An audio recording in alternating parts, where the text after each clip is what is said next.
What's up, everybody, and welcome to What's in Your Glass. I'm your host, Carmelo Anthony. Before we get going, let's first welcome today's guest. Everybody, you know her as the Emmy-nominated actress for her work in projects such as Ava DuVernay's When They See Us and the Netflix hit Lovecraft Country. Most recently, she stars as I want to get this name right, Oracene Price. Yes, okay, Oracene Price, the mother and tennis coach of Venus and Serena Williams in the movie King Richard, and as she has already received both Golden Globe and Critics' Choice Award nominations for the iconic role. So congratulations on that. Thank you. Everybody, please welcome to the show the very talented actress and producer, Aunjanue Ellis. Hey, I wish you had some sound in the back, some claps, some hands, some fans, some audience to clap for us. But it's I me and you hear it. today. I hear it in my heart. I hear it. Absolutely, absolutely. But I like I said earlier, I appreciate you, taking the time to just join me on what's in your glass. The fans and my fans and just the listeners and the viewers get an opportunity to, learn a little bit more about you, hear from you, talk to you, and we go from there. So we got to start off with your role in King Richard. First of all, congratulations on the role, Thank you. which has brought with it serious Oscar buzz for your performance. How did it come about? How did it come about, and what first drew you to that role? Well, I had to chase it. Of course. I don't know how else to say it. I had to chase it. I had to chase it. Typical way that things kind of come to actors. Traditional. You find out about it through agents and stuff, and I knew that they were, quite frankly, interested in other people, and other people were being considered for it. But I think they were kind of opening it up a little bit in case those choices might not have worked out or whatever. So I just started putting myself on tape. And I taped myself a couple times, and so I things sort of maybe didn't work out with those other folks. I don't know what happened, but whatever happened, it led to a conversation with my director, Ronaldo Marcus Green, and then I guess he thought I was acceptable to go to the next step. And so the next step was going out to California to meet Will, and I went out to his house, and I met him, and we read a little bit, and I was scared out of my mind. I went sort of like on the down low from my job because I was working on Lovecraft at the time, and I had to sort of sneak away to go to California to audition for this thing and be back at work. I know how that goes. And so I didn't have. Oh, yes, exactly. Sometimes you just gotta. Just got to do So it. I did that, and I didn't have time to change clothes. So I changed clothes. I think tried to do it a little bit in the airport, but I had to really do it in the car on the way to his house. And I didn't have time to brush my teeth. So I had to brush my teeth in this driver's car who kept trying to figure out where I was going. And I was trying not to say I was going to this really famous person's house. But I was just like, I don't know whose house I'm going to. You know what I'm saying? And I'm brushing my teeth in this guy's car, and literally spitting my toothpaste out in Will Smith's yard. It was so ghetto. It was just so ghetto. So then I went in, I read with him. They were super nice. I'm sure you've met him and everything. Absolutely. Yeah, they're super Beautiful, lovely, beautiful people. Yeah, yeah, right. And then, I read, they fed me afterwards, this huge spread, but they still didn't tell me that I had the job or not. So and they're like, okay, thank you very much. And they started leaving. And I'm literally standing out in the middle of Will Smith's yard, like, so what do I do? Do I go home? Like, do I get the job? And they're like, okay, we'll be in touch. Peace. It was crazy. And then like I go back to Atlanta, and then they called me maybe a week later and said, I had the job. Wow. And I mean, first of all, big shout out to Will too, because Big, Will usually does it big like that. yes, He reels you in. He reels you in. yes, Yeah, he keeps you thinking. So congratulations on that and just that process, because I don't think a lot of people understand what those processes are like. And somebody of your stature who's been in multiple roles already, who still have to continue to work hard for certain roles or for big roles, yes, and because we still get kind of overlooked, overshadowed, or they want other people. They might want somebody younger. They might want somebody more fresh. Like who knows what the director or anybody wants when it comes to that. So exactly. big shout out to you guys for that. Or Oracene, right? Yes. Is not someone many in the public world will kind of just be familiar with when hearing about Venus and Serena. But she played a very crucial role in just the sisters' journey, especially as a tennis coach, and she don't get enough credit for that. What should the audience know just about how important she was to their success? Well, you said it in what you just said. Like you described her as a coach, you know, and I think that I know that I didn't when I was preparing for, just doing my, initial research. I didn't know that about her at all. I just thought I would see her in the stands at Wimbledon, US Open. She'd have those shades on, looking all mysterious, you know what I mean, and clapping for her girls. And I just thought she was just like so many other mothers, just devoted and ever present for her girls. But I just did not know that she was their coach. And I know people don't know that. No, they don't know that. And so what was so important to me, even in, just playing this, is that people left the theater knowing what she really did in the lives of her children. And also understand, people should understand how powerful she was in her children's lives and her daughter's lives. And she was more behind the scenes, but she was just as impactful as the dad in certain ways. So I love the movie. I saw it. I'm close with Serena and Venus, Yeah. so I kind of know, I know their story, more in depth than the average person. So I understand what Oracene's role really was, and the fact that people need to take their hat off to her, Yeah. because she really held her own and did what she had to do to raise those girls. And Yeah. a major part in why those girls are successful today. So, and you played it phenomenally. You fantastic. You was incredible. And, Thank you. of course I read you had to learn how to play tennis for the role. What was that process like?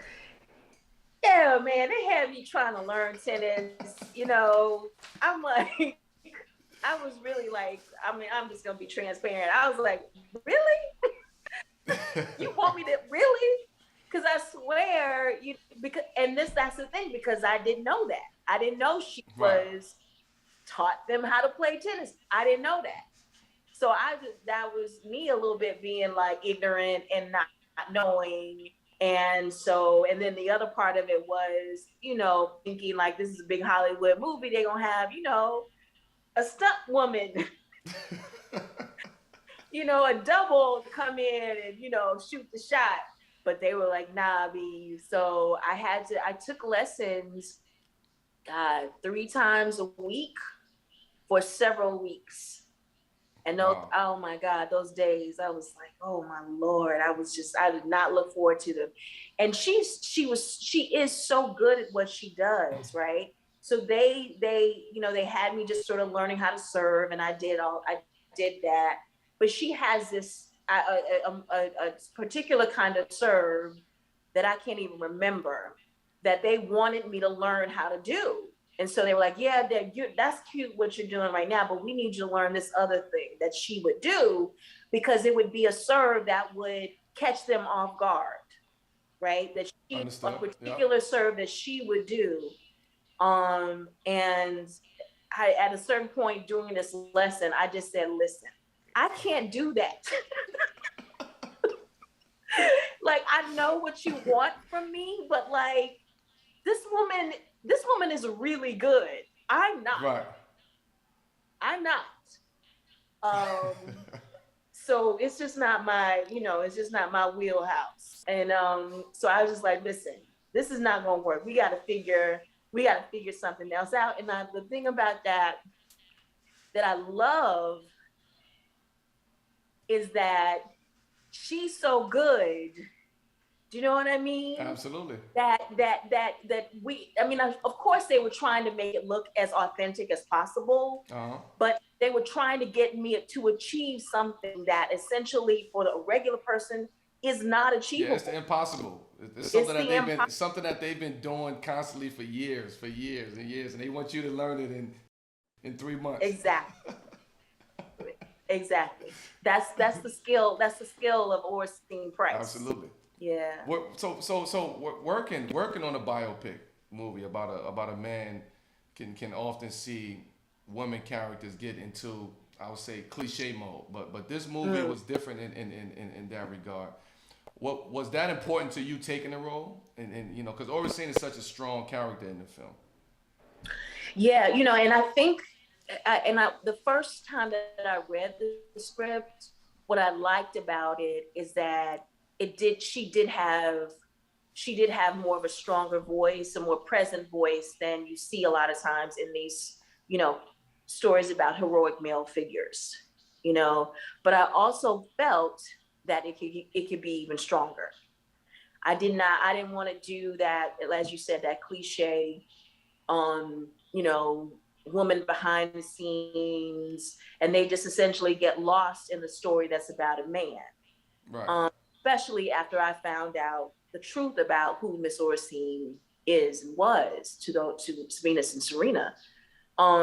So what I did is I tried to learn as much as I could about her, made it my business to do that. And I was blessed to have these recordings that Will and our director and our writer did with Miss Oracene. So I just would study those recordings, and it's her just talking about herself and her being an athlete as a kid. So I just took that information and I tried to fuse that as much as I could in my personal character work. But I also wanted to make sure that was in the script as well. And thankfully I was working with, some men who weren't threatened by that. And wanted to really honestly, do right by Miss Oracene. One thing that Will tells the story of Miss Oracene saying to him, whatever Miss Oracene said to Will, she said, whatever you do, don't make me out to be a chump. That's powerful. Coming from a black Isn't woman. it? That's powerful, yes. Right? Yes. And there's certainly a way to tell the story where she would have come off that way. Absolutely. And I wasn't gonna do that. And thankfully Will had no interest in doing that. And I think it says so much about him as a man, as a movie star, that he made that space. And he didn't feel intimidated. Like yes, you said. Exactly. Yeah. Exactly. Because I've, whatever, been there. Been there. You know what I'm saying? I don't know how else to say it, but I've been there. And he, and really, he just, in the interest of telling the truth. Yes. Yeah. So what do you think? Do you think this role could have wider implications into how women are portrayed in these type of films? I hope so.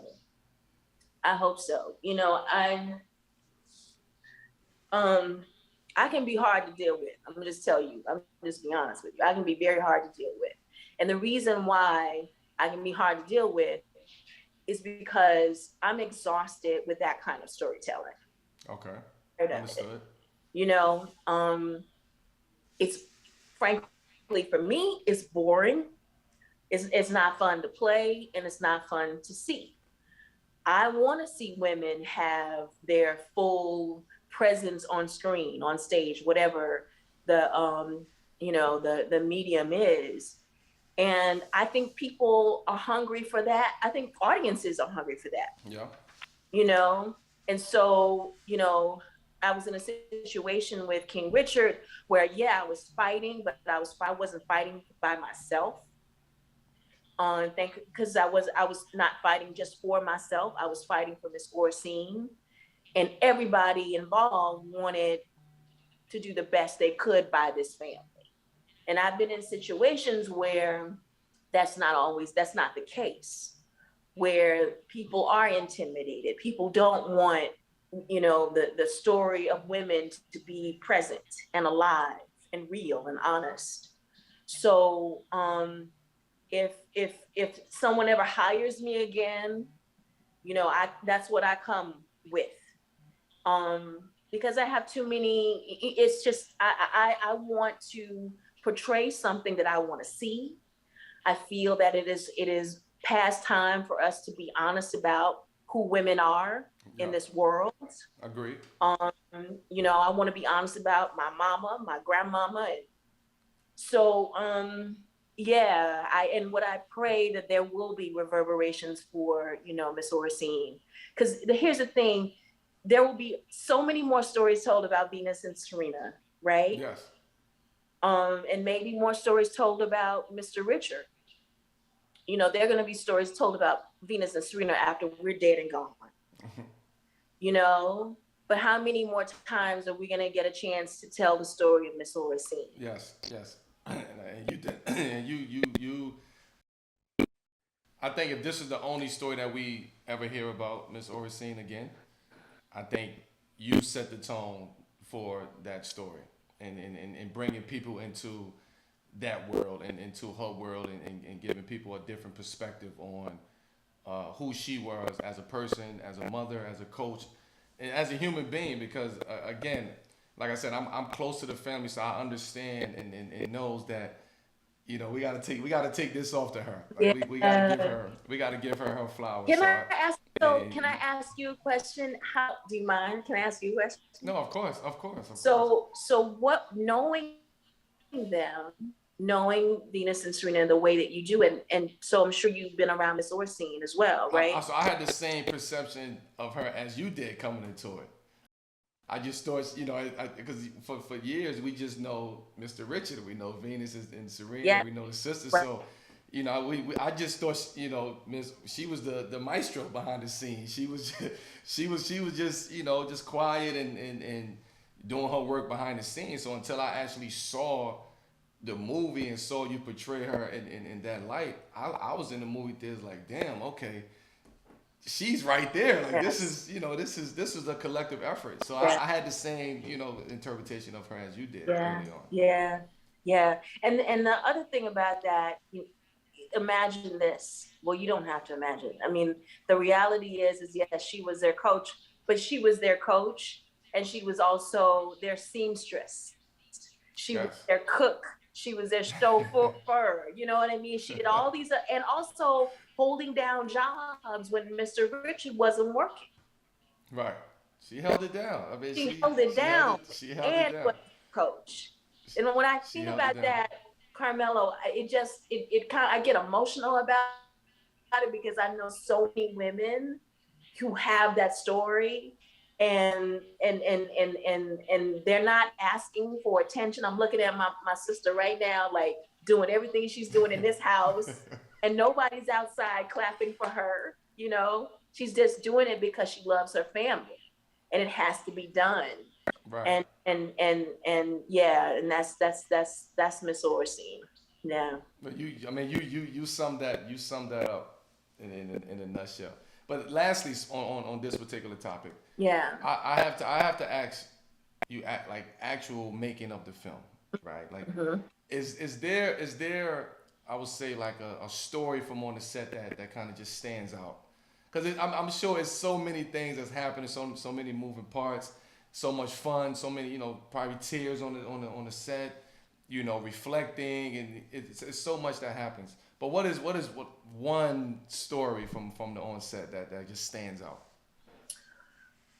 Oh my God. I it's interesting. It's interesting because when we were shooting originally in the beginning of 2020, um, it was just a fast train. It was just a fast train. We were rehearsing, and I was just laser focused. So I didn't have time for I didn't have time. Like I was just like this. I was like this the whole time, and trying to be a good scene partner and be a good supporter of the young women who played my daughters, who are dazzling in this film. As you know. And then we went away because of the lockdown, and when we came back, it was another fast train. So there wasn't a lot of that. And someone said to me, do you have, were you really emotional doing the movie? And I was like, no, I wasn't emotional at all. And the reason why is that when you were, as you know, when you were in the middle of it, you don't have time to be emotional. No, not at all. Not at all. Have time to be, and that's interesting because I used to think that about basketball players particularly, because y'all look so serious when you're playing, as really in a way that other people who play other sports, maybe tennis is a similar way, but you guys are so focused and you don't come out of it until not even really when people call timeout, but it's very rare that we see you celebrate. You don't, because I guess you're just so like in it. And I'm not trying to compare my job with yours. It's definitely similarities when it comes to that, because you like you said, we do be so locked in, because basketball, unlike other sports, it happens so quick. It's up and down, up and down. It's a rapid pace. So the minute that you kind of snap out of it, you're already behind 2, 3, 4 minutes. Yes. So you behind. So the object in basketball, you have to stay sharp. You have to stay on. You have to stay locked in. So it's definitely some similarities and comparisons to the acting world. So speaking of those comparisons, what was it like as far as I would say shooting a movie like this with the star power that was involved with the actors, as well as the family that you were portraying too? Like what was it like playing alongside Will? What was it like playing alongside the other characters and other casts? Because this is a high power cast. I know, right?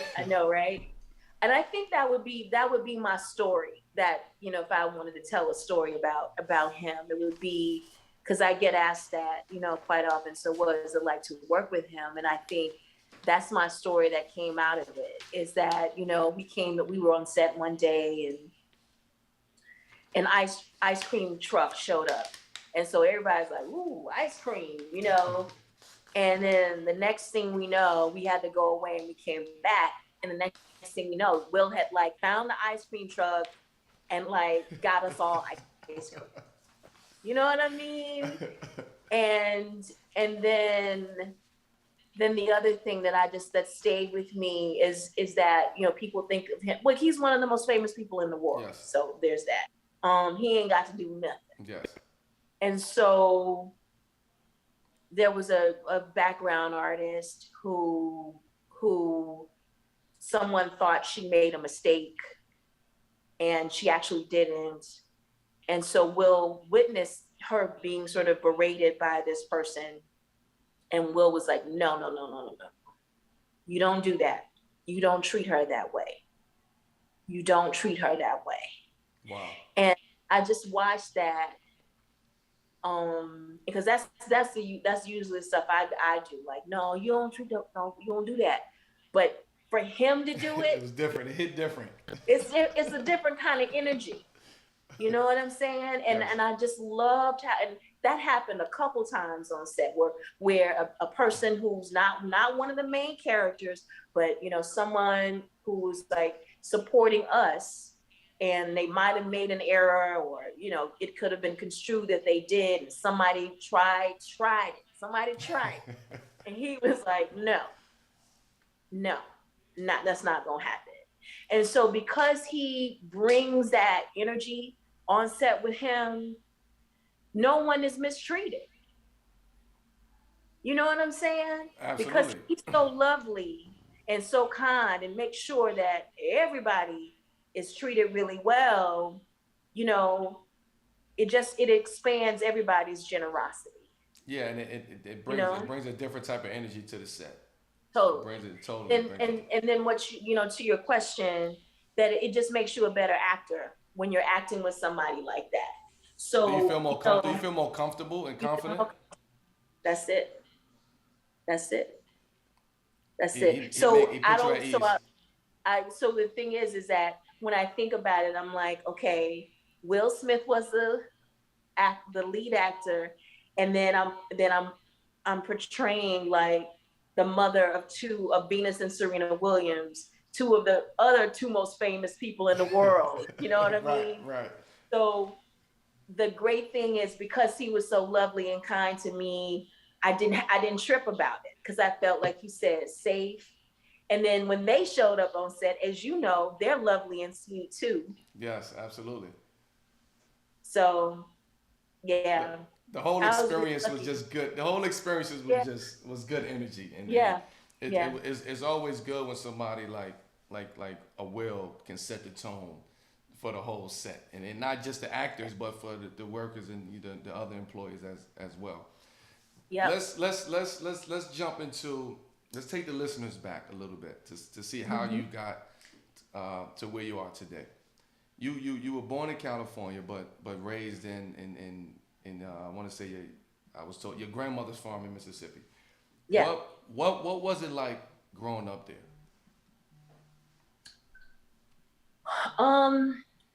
Country.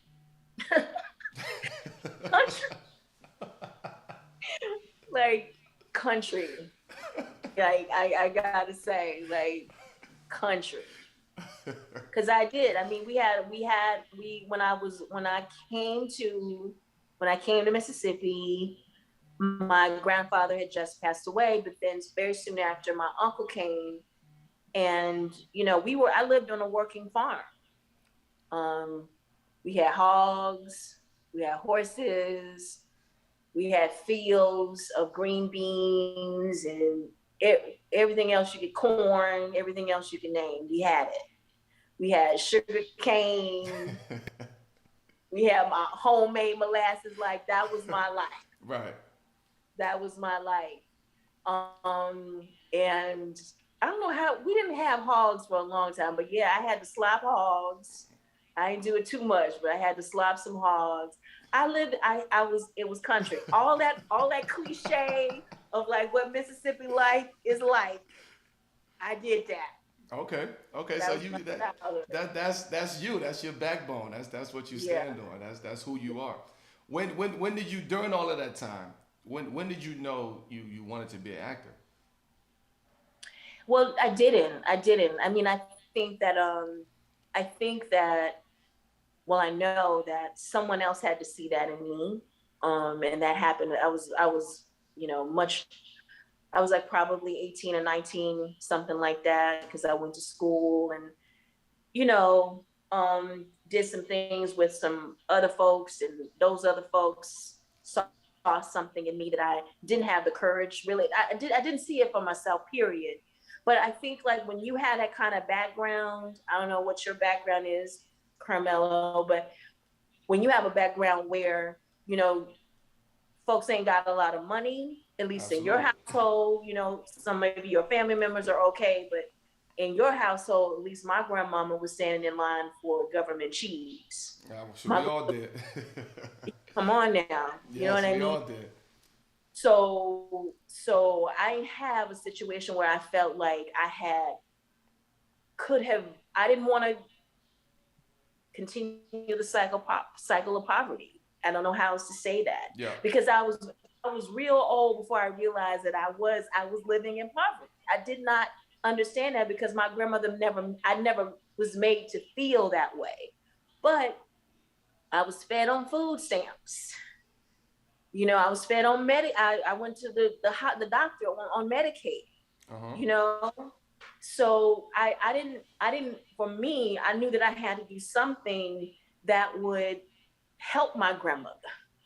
Right. Help my grandmother, and becoming an actor is not a part of that plan.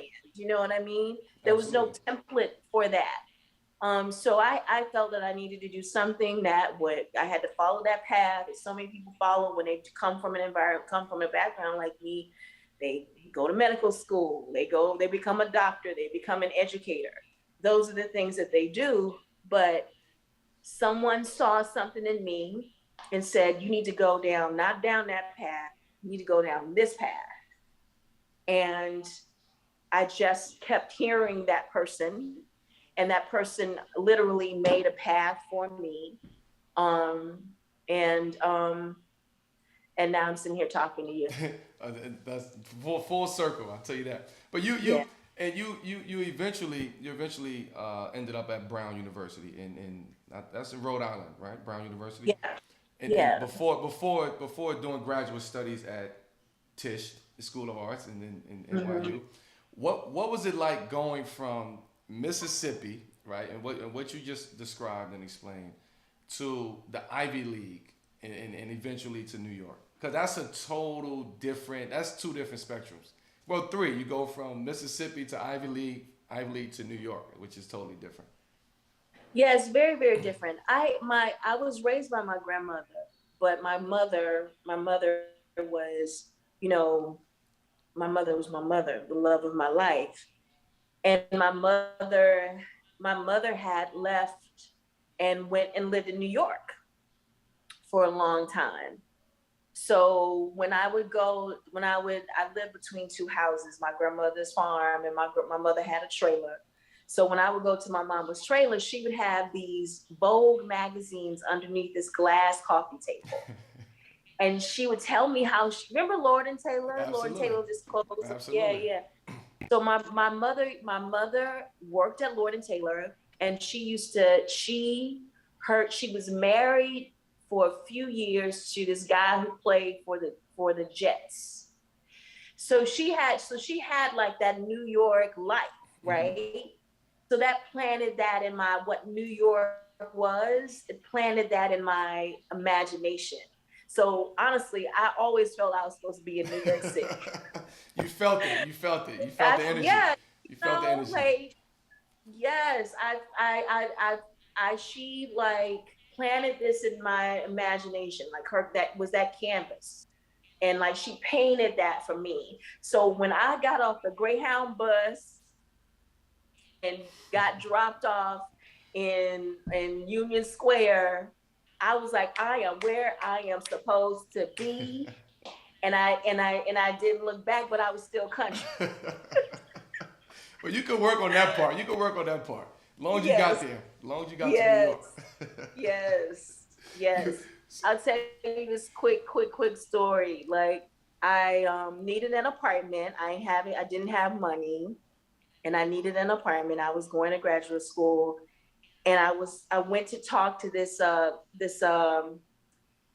woman who owned the management company of this building that I wanted to like get an apartment. And I said, she was like, well, you're gonna need somebody to co-sign, you're gonna need this, you're gonna need that, and you're gonna need some money to put down on the first and last month's rent or whatever it was. And I told her, this is not gonna make any sense to anybody who listens to this, but I told her, I said, well, I don't have any money, but I do have some land I could put on it. Well, I'm sure somebody will take that land today. I'll tell you that. This woman looked at me like, I mean, she was horrified. She was horrified. And like, I did not understand. I was like, yo, because that's what I knew what money was Right. land, Which is real money. which is real money. Which is real money. Like I said, I was country as they come. I was in New York, but I was still country as they come. But yeah, so that transition, it was more than it was something. Well, at least you kept your land. You didn't have to give that up for Yes. collateral. You didn't Yeah, have to I give that couldn't give up. up exactly. I wasn't gonna take the land no way. If she knew better, she would have took the land. I would have took the land. Hello. Come on now. And And and did. the great thing about it is I still have that. I still have that land. I still live on Wow, that land. wow. Yeah. They Yeah. always say if you have land, you rich. Come on. That's what they I say. know that now. That's what they say. I You know that now. and so now you in New York and Yes. you got your start in theater, which I always say somebody who starts in theater, if you can master theater, if you can do theater, you can do anything. And when it comes to acting, and like what do you think it is about the theater work that helps actors kind of hone their craft? There's no safety net. Okay. There's no safety net. It's just you and the words and the people that you are in these scenes with in front of an audience. And if something goes wrong, you have to make it right Mm. in front of a crowd of hundreds and sometimes, thousands. So yeah, if you act in film and television, you have this accomplice called an editor. Or you could cut. You could cut and Come on. in action. So you. Come on, as they say, fix it in post. Yes. Yes. Yeah. So, but you don't have that. You don't have that in theater. You gotta make it work in the moment. And not No by safety yourself. net. No safety net No in safety theater. net. Yeah. You've had roles in so many different projects from working with Denzel and taking a Pelham 1, 2, 3 to your Emmy nominated performance and When They See Us, and even most recently in Lovecraft Country. Like me personally, I just want to know what draws you to certain roles. Is it the script? Is it the character?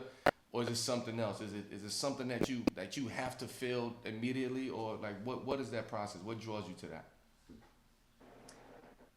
Well, I'm gonna be honest. I'm still chasing. I'm still chasing. They're not.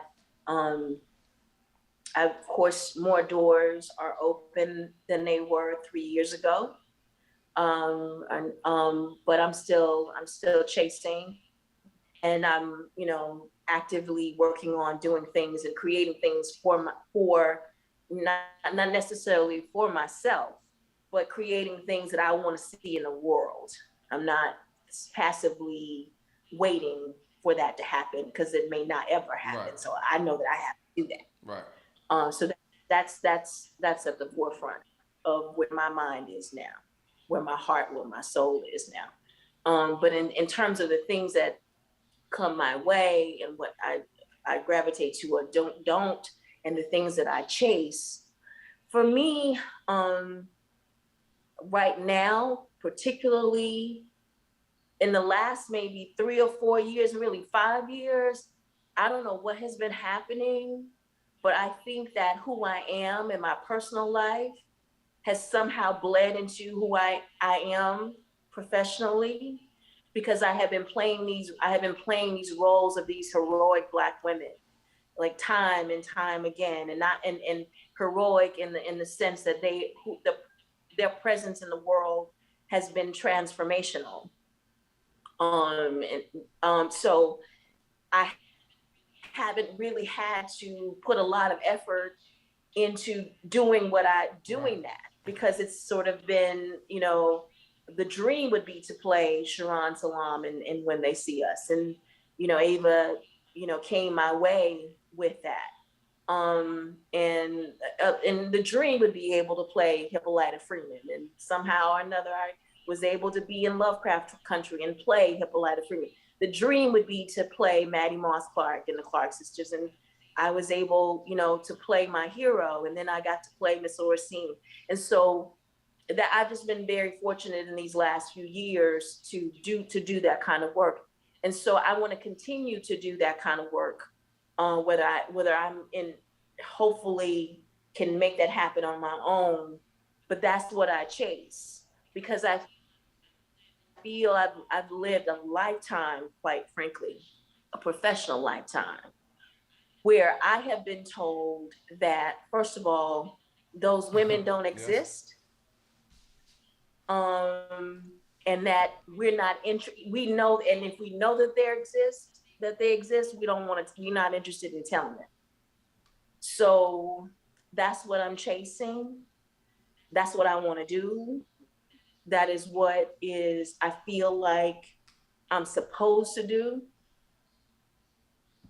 Um, so yeah, does that you know what I mean? No, That's absolutely, yeah, absolutely. But yeah, I yeah, mean, just to kind of add on to what you're saying, from my perspective, I would say I would just add on that the fact that growing up in the South, right, and you're around, you know, powerful black women, hardworking black women, so you see and you experience that every day growing up down there in the South on the farm, grandmothers, aunts, you know, just family members or people just in the community, and you see how hard they work as yeah, black women just to make it or yeah, just to survive, just to survive. So I think having that experience, you carry that subconsciously with you as you start taking these roles, and these roles just you gravitate towards these roles because it's real, it's raw, it's authentic, and the competitive edge to you is y'all told me no, we're not gonna tell these stories, so I want to show y'all that we need these stories, and so that for me I want to give you your flowers when it comes to that and being able to just nitpick your roles and you know you was fortunate enough to land some major roles and play some of your heroes. So I have to give you your flowers yeah. now for that. Uh, Definitely. yeah, and you know, I gotta, that may not, the one of the most brilliant and liberating things that I've ever heard came from Miss Halle Berry when she said, acting is not an avocation, it's a vocation, meaning that I need Yes. to do this job to pay my rent and to take care of other people. So that's a reality of what I do. That sometimes what I'm chasing is not necessarily what I'm going to do because I got to take care of people in my life. Do you know what I mean? Absolutely. Absolutely. Um, so yeah, but that thing that I chase, I used to say that, it's what I want to do is what I look forward to do when I wake up in the morning. But Right. sometimes the kind of work that I'm interested in doing, I may not feel like doing that day. But I know it, you know what I'm saying? But I know that Right. it's work That's that has, human nature. yeah, but I know that it's work that has to be done. Yeah. But you get it done. So you do one hell of a job of doing what you got to do to get the role and make the role spicy. So that's why we keep coming to see you in the theaters. Let's let's switch before we wrap it up in closing. Sure, sure. Let's switch gears a bit. Let's talk about kind of what you got going on next. It was announced earlier this year that you would start alongside Courtney B. Vance in the drama 61st Street. That's AMC. Is that AMC? Yes, it's saying. AMC. Okay. Mhm. Yes, AMC's drama 61st Street. What can you tell us about the project, your role, and kind of in closing, what can fans expect? Um, well, 61st Street is a drama that's set in Chicago. And it's really it's a courtroom police drama.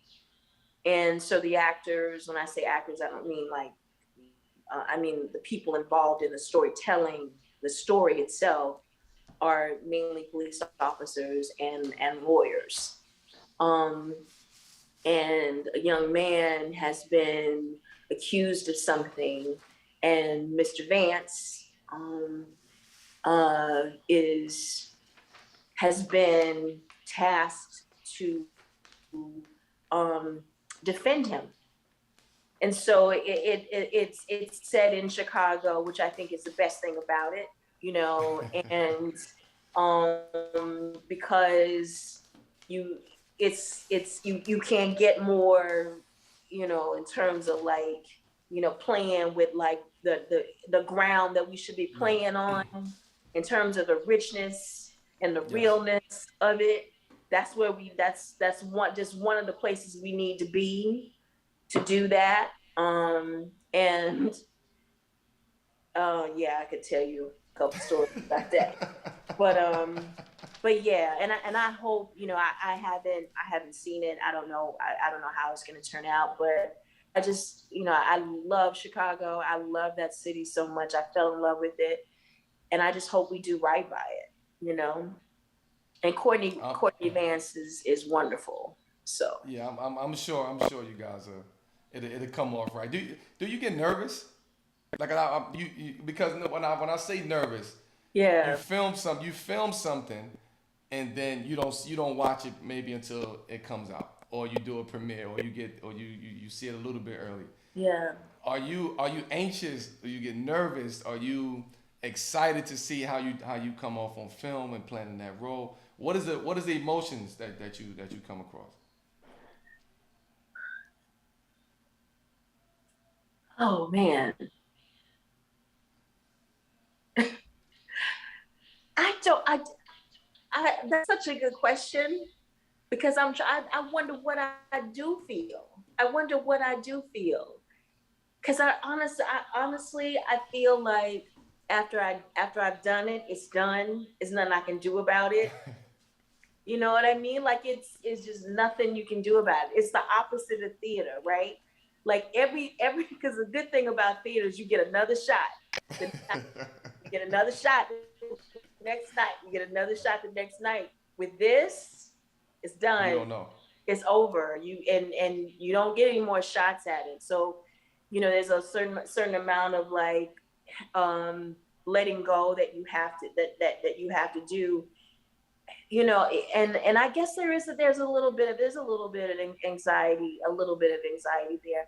I think my anxiety and my fear happens when they say action.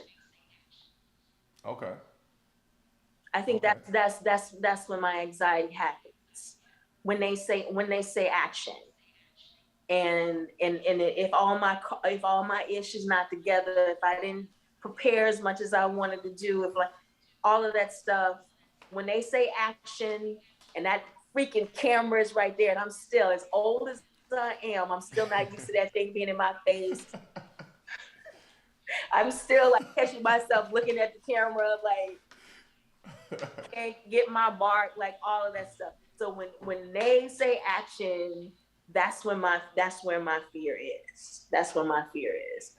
Um, but after that, I let it go. I let it go. We all get nervous. Everybody gets nervous. Do Everybody gets. you like? I Do get I you get. get before you I don't play? get nervous. I get anxious. And I try to control that. I try to breathe. I try to meditate. I try to just sit still a couple minutes before the game. I try not to get overly exerted. I just try to relax, and whatever happens from there, it happens. I just let it go and just let it flow. So, Yeah. our genres and our lanes are very similar when it comes to I would say the mental aspect of getting ready to film something or getting ready to play a basketball game. So it's very similar. Yeah. Yeah. But I just want to, I want to close this. I want to close it. I could talk to you forever. I feel like you were like a sister or aunt or just a friend that I could talk to forever.